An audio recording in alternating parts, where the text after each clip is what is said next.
Hey guys, Universe 7 Gaming here, and I'm bringing you a review on Dragon Ball Super Episode 85. Now, guys, I'm sorry that I'm late for bringing you this review. I actually just got married, so I had no time to be doing anything. It was just one big rush.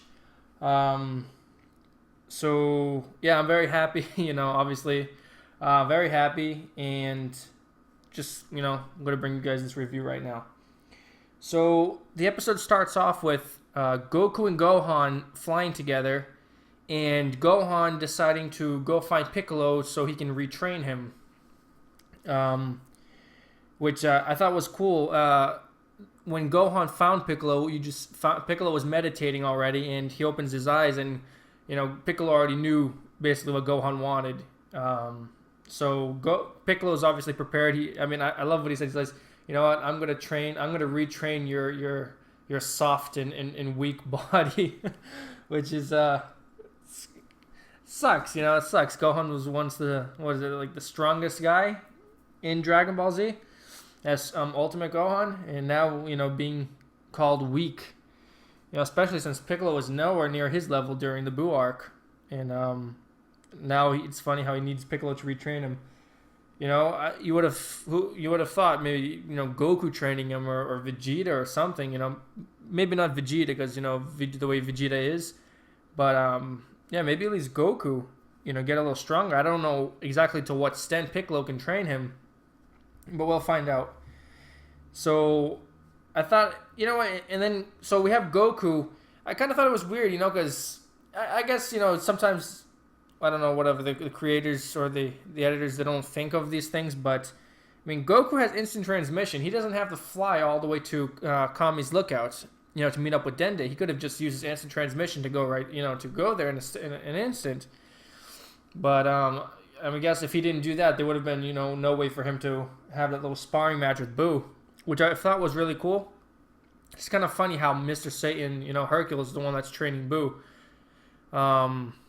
But yeah, Buu slimmed down. He sort of looks like he looks like Super Buu, except his facial structure is just a little different. But he is very similar. I would have loved for him to get that take off that cape and those gloves and just have that Super Buu look going on. But yeah, so Goku noticed that he has more power, more speed. And I thought it was really cool, really smart on Boo's side to to trick Goku. He's firing those ki blasts, and then once Goku couldn't see what was going on because he was deflecting everything, and that's when Boo pops up right in front of him, just smashes him. He extends his arms and Goku gets a ring out, which shows you that Majin Buu, he is he is a smart fighter. A lot of people think that he's dumb. Can't even write his own name, it seems, but yeah, he seems to be very, very smart when it comes to fighting. He might not be intelligent with other things, but he is a smart fighter.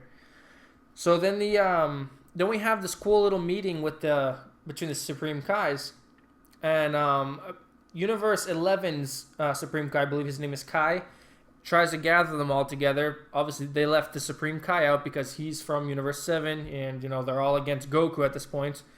So he wants to get all the Kais to sort of have one opinion, have one opinion, and that being that the Xeno, the Omni King should just postpone the tournament so that they can try and raise their mortal levels, which nobody goes for. It was Universe 11's Supreme Kai just takes off. He's like, you know what? I have better things to do. I have to go find some fighters, for my team. And basically that's what happens. They don't come into any decisions. And you can tell from Universe 11's Supreme Kai that he had a smug smile at the end. He's damn sure that his Universe 11 is the strongest with those Pride Troopers. So who knows? Maybe Universe 11 does hold the strongest fighters, but we'll have to wait and see. No, I thought that it was really cool, that part where Topo is in what looks like a restaurant or a bar type thing, and I like the whole atmosphere of that universe 11. It reminds me of Star Wars, very futuristic. Not that's not to say that the Dragon Ball, Universe 11's Dragon Ball Z wasn't futuristic. I mean, you had those flying cars and everything, but that just seemed more futuristic. If you know what I mean. Can't explain it. But I'm sure that if you guys, those of you who do know Star Wars, if you watch that scene with Topo and you see the atmosphere, you guys will probably, think that, it's very similar to Star Wars as well. Now, he meets up with one of his Pride Troopers members, and it's he calls him General. So Topo's the leader, and this guy's the General, which we find out later his name is Casserole.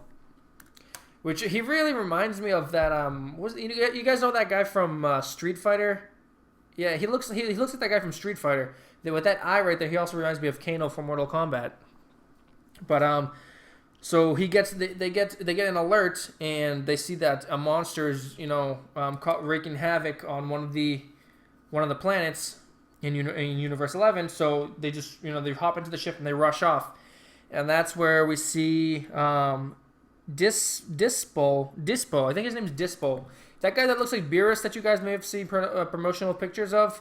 I didn't see a tail on him, so he looks more like a rabbit, with those two large front teeth looking like Bugs Bunny. But yeah, he seems to be a really fast fighter, really quick. But and then you just see Topo and this casserole on top of the building, and then that's when Dispo meets up with them, and it's like this whole Power Rangers thing, they're striking their poses. And then, at the end, they have that big explosion behind them. So it's very similar to the Power Rangers. For those of you who have seen those Power Rangers. But yeah, they go in, take out the monster, and it's revealed Topo goes over and explains everything to them about what's going on, but the Tournament of Power. And then Dispo, he's like, you know what? We are really going to need Jiren right now at this point. And he just cuts to Jiren. Jiren's meditating. Guys, he has like this heavy, what looks like a very heavy aura, red aura going around him, and it's like for those of you who have seen Naruto, that very thick, heavy aura or heavy chakra. It's just like it's like a symbol of power, that very heavy chakra, potent chakra. It's like. Bringing this into the Dragon Ball world, you can see that guy is, his red aura looks heavy, like really badass. You can tell that this guy is no joke, I really want to see what he's made of. But so yeah, then the last scene we have Goku meeting up with Dende and asking where Android 17 is, and Dende said he's on an island to the south, and basically so next episode Dende is going to bring him there, and that's when he's going to meet Android 17. Now, from the preview, I don't know. There was that last scene where it looked like Android 17 and Goku were both clashing, and Goku was in the Super Saiyan Blue. Now, I'm hoping that he's just, trying to push Android 17 to his breaking point, sort of like we did with Krillin, because if out of nowhere Android 17 is like almost on par and able to, to keep up with Super Saiyan Blue, then I just won't believe that at all. I mean, there's no way. This guy isn't no, Super 17 or anything like that. This is not GT. But, yeah, so that's the review, guys. If you guys liked the review, let me know what you guys liked about the episode, what your favorite scenes were. And give this video a thumbs up if you liked it, guys. And if you guys haven't subscribed to my channel, can you please do so? This is Universe 7 Gaming, guys. Have a great day.